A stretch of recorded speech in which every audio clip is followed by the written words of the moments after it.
ஆத்மீக நெஞ்சங்கள் அனைவருக்கும் வணக்கம். கலியுகத்தின் அதிதேவதை காளி பாகம் 2. எனக்கு ரொம்ப ரொம்ப பிடிச்ச எங்க மதுரை தத்தநேரி மயான காளியை பத்தி தான் பேச வந்திருக்கேன். மயான காளி அப்படின்னு சொல்லும் போதே எல்லாருக்குள்ளயும் ஒரு சின்ன சின்ன பயம் உண்டாகுது இல்லையா? ஏன் பயம் உண்டாகுது? நம்ம ஏதாவது ஒரு தவறு செய்திருக்கின்ற நேரத்தில் மட்டும்தான் அதிபயங்கரமாக ஆக்ரோஷமாக அந்த அம்மா, எங்க அம்மா காளி தெரியவா.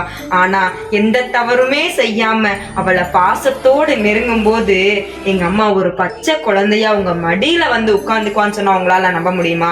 இந்த உலகத்திற்கே நீதி சொல்லக்கூடியவர் சிவபெருமான். அந்த சிவபெருமானுக்கே நீதி சொல்லக்கூடியவள் அவருடைய தலைவி எங்க அம்மா மயான காளிங்கிறதுனாலதான் அவரை கால்ல மிதிச்சு தன்னோட அடங்காத கோபத்தை அடக்கி காட்டினவர்.